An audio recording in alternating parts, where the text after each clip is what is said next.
Suppose for a minute that you know exactly what you want to accomplish in life. You know you want to get a good education. You want to have a successful career. You know you want to make some profitable investment. You know you want to raise a family and have your children turn out well. You may even know how you want to go about achieving these objectives. You may have it all planned out in great detail. All that is very important. All that is very good. But is it enough? I'm afraid not. Because let's suppose that there's a vast, hugely powerful force that nobody can withstand. And this immense force is always active and in furious motion. It never rests. It's like a slowly flowing river that can eventually carve the Grand Canyon out of solid rock. But that comparison doesn't really do it justice. The force I'm talking about is much more formidable than any river or ocean or glacier or any other natural phenomenon. Now, in trying to achieve your life's goals, would you prefer to fight against this great force? Would you want to struggle against this mighty power that has all the odds overwhelmingly in its favor? Or would you rather enlist this great power in your cause and make the inevitable work for you instead of against you? Take your time before answering. Think it over. By the way, time is that great power I'm talking about. Time is the mightiest force in the world, or even in the universe. Of course, the answer to the question I posed is very obvious. Why would you ever choose to fight time when you could have time on your side? Who wouldn't want to harness the great river of time that flows through all of life? Why wouldn't you want to use the power of time to generate power in every area of your existence, to turn the turbines of your hopes and dreams, to charge your every aspiration with lightning bolts of electricity? Well, there is only one way to make time work for you, not against you, and that's with patience. There have been some items in the news lately about changes in the climate, global warming, and so forth, and how the level of the seas will rise during the coming years and put whole communities under water that now stand high and dry. All I can tell you is that in certain parts of the country, it's been plenty hot and dry the last few summers, and I'm sure there have been times when the residents of those areas would have liked to have seen some big ocean waves come rolling across the plains. Think for a moment about any state that's in the middle of this continent, away from the coast, and ponder this question. What do you suppose it would take to turn that state into a kind of surfer's paradise? So when it gets hot, you could just go out and let the waves cool you off. For example, what would you need in order to turn Texas into California? If you take the perspective of an engineer, you'd maybe think about the water rights, the dams, and all the good stuff you'd need. The kind of undertaking that would make the Hoover Dam and Lake Mead look like a little inflatable backyard swimming pool. From that perspective, the whole notion's not only impractical, it's impossible. But if you believe everything that's been written about global warming and rising water, you realize that it isn't really an impossible proposition. In fact, some people are saying it's inevitable. You don't need any water rights or dams to see it happen either. All you need is patience. Here's another illustration of the power of patience. Imagine you're at a cottage in New England when a blizzard hits.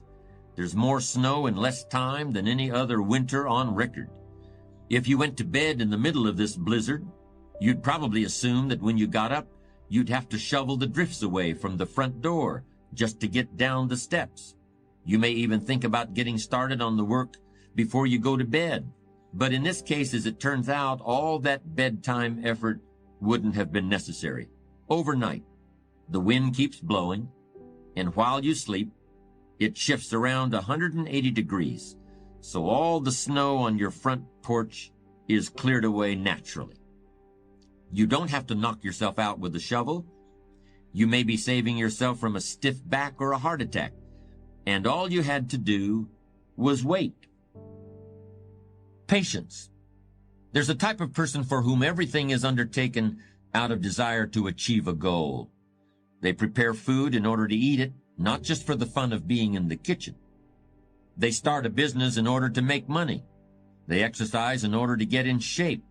I'm sure that some of these people are very successful, and they are certainly highly organized. But in my opinion, a person of truly strong character sees success as an adventure, not as a point with an estimated time of arrival.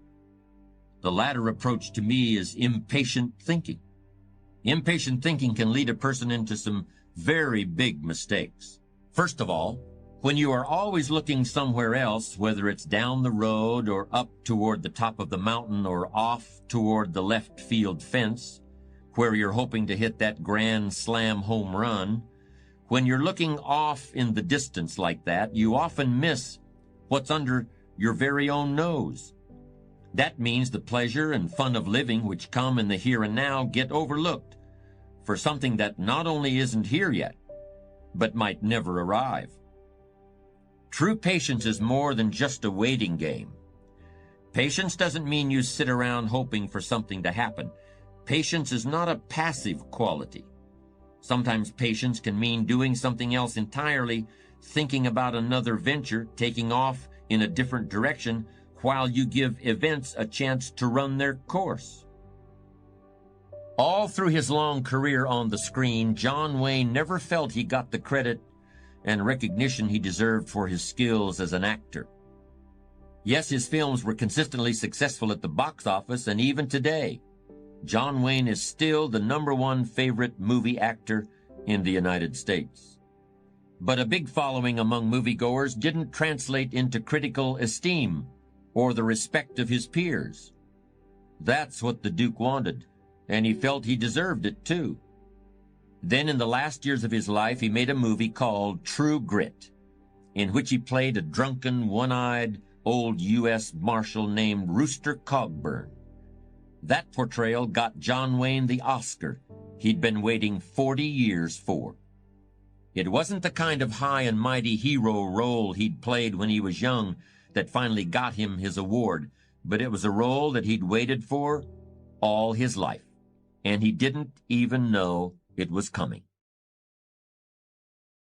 If you can afford to wait, you can ride out the hard times and eventually realize a profit. The odd thing is, sometimes waiting for years is easier than it is to wait for a few days or even a few minutes. None of us felt too strained because we had to wait 12 years to go through grammar school, middle school, and high school before getting out, or at least the first 11 and a half years didn't strain my patience. But ask me to wait 45 minutes for a plane flight, or 20 minutes in the waiting room of a dentist's office, and if you catch me on the wrong day, it's almost more than I can handle. We all find ways to wait for the next paycheck, but how many can wait patiently in a checkout line in a crowded supermarket? How many people can stand and wait quietly for an overdue train on a railroad platform? It's as though there are two kinds of patience. The kind that sets you up for the long term and gives you the promise of a better and richer day after tomorrow.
tomorrow.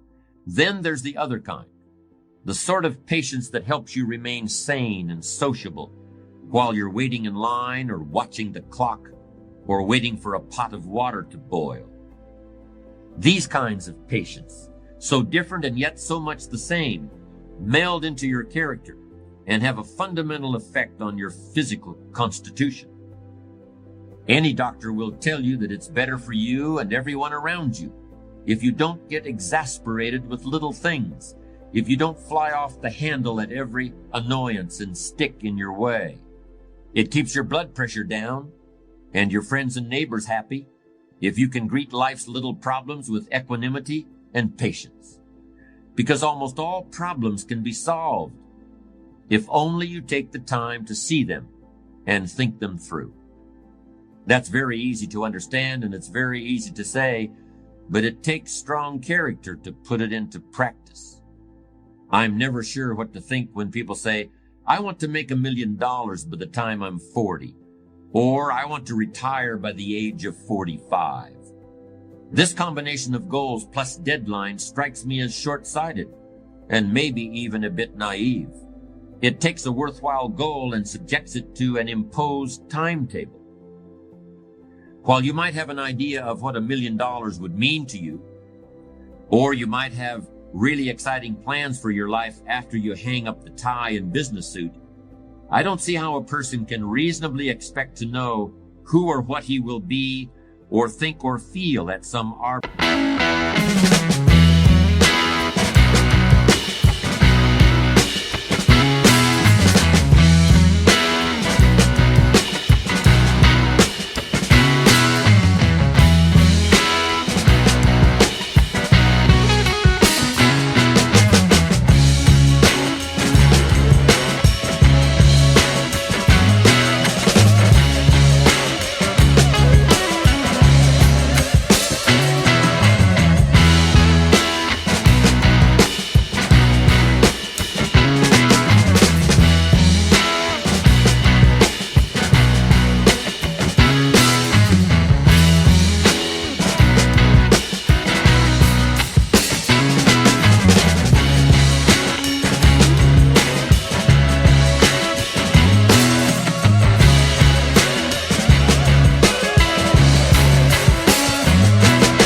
arbitrary moment in the future. This kind of thinking misses the whole point of success. The real payoff in financial and worldly success isn't the result of an amount of money divided by the age you are when you get it, or some other actuarial formula. The real payoff is found in the qualities of character you develop along the way. I talk to so many smart, fantastic, ambitious, idealistic, hard-working kids, and they're right out of college, they're in their entry-level jobs, and I'll ask them, how's it going? And they'll say, I think I'm going to quit. And I'm like, why? They say to me, I'm not making an impact. I'm like, you know you've been here 8 months, right? They treat the sense of fulfillment or even love like it's a scavenger hunt, like it's something you look for. My millennial friends, they've gone through so many jobs. They're either getting fired, I mean, it was mutual, or they're quitting because they're not making an impact, or they're not finding the thing they're looking for, or they're not feeling fulfilled, as if it's a scavenger hunt. Love, a job you find joy from, is not something you discover. It's not like, I found love. Here it is. I found a job I love. That's not how it works. Both of those things require hard work. You are in love because you work very hard every single day of your life to stay in love. You find a job that brings you ultimate joy because you work hard every single day to serve those around you, and you maintain that joy. It's not a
discovery.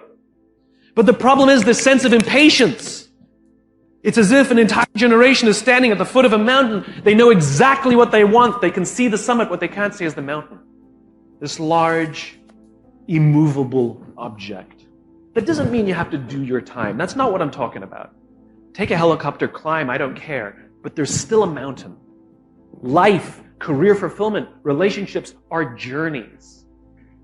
The problem is, this entire generation has an institutionalized sense of impatience. And do they have the patience to go on the journey to maintain love, to feel fulfilled? Or do they just quit and on to the next, dump and on to the next, ghost and on to the next? A lot of things are going to happen that will catch you off guard. And so therefore you've got to deal with and handle it as it comes. And not only that, but that faith and patience drives you into action. You've got to keep moving and keep plugging away. In the Far East, they have something that's called the Chinese bamboo tree. The Chinese bamboo tree takes 5 years to grow. And when they go through a process of growing it, they have to water and fertilize the ground where it is every day. And it doesn't break through the ground until the 5th year. Okay? But once it breaks through the ground, within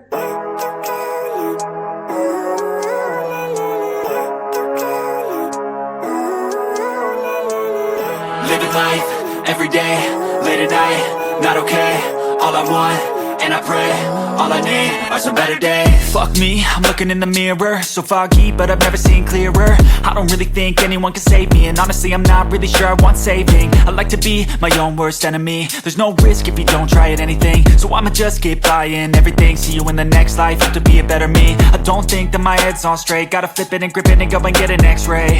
What's wrong with me? I just feel weight pushing on my chest and it squeezes till I suffocate. Better change my mindset, meditate. It's pretty cool that I'm alive and have better days. I could walk, see, hear, I should celebrate. Think I could change my mind, maybe elevate. Living life, every day, late at night, not okay. All I want, and I pray, all I need are some better days.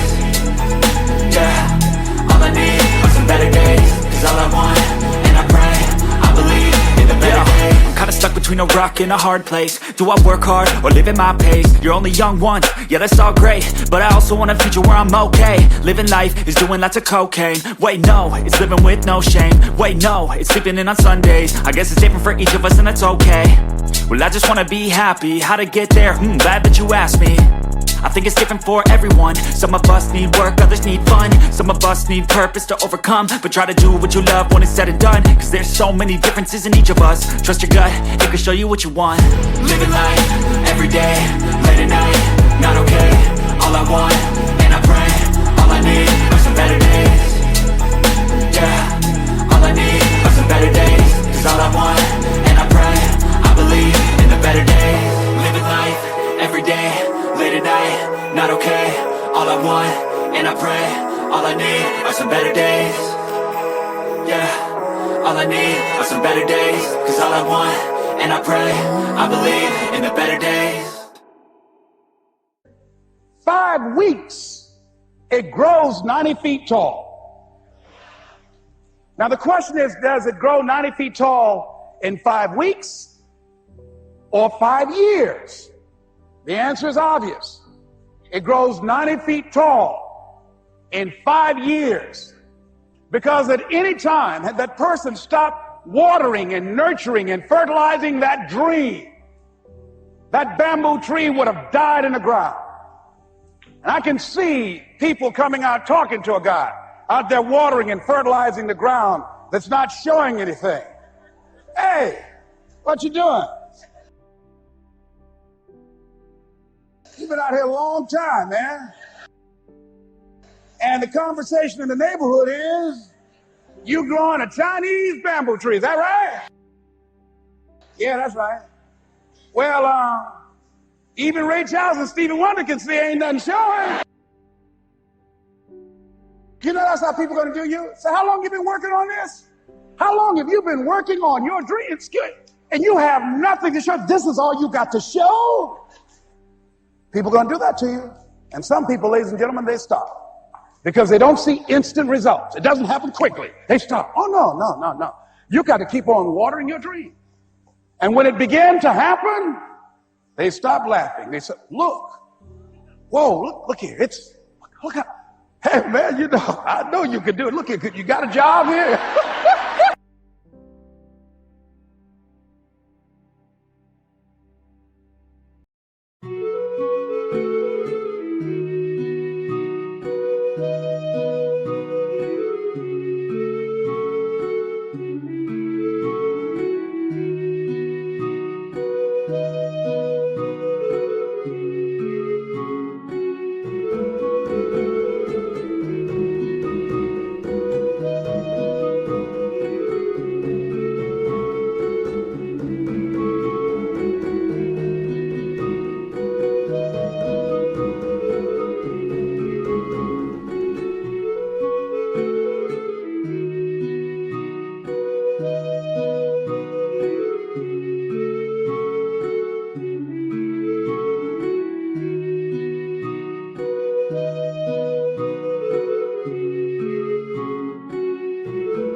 See, during those hard times, we didn't know how you're going to make payroll. During those times when you fell and things didn't work out, they were nowhere to be found.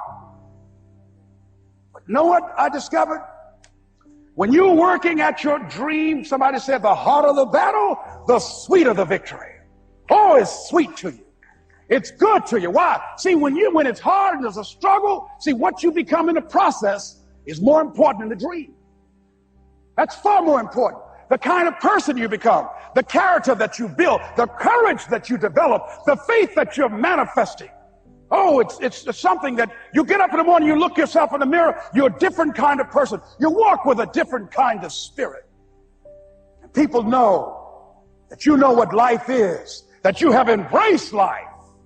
You knew it was hard, but you did it hard.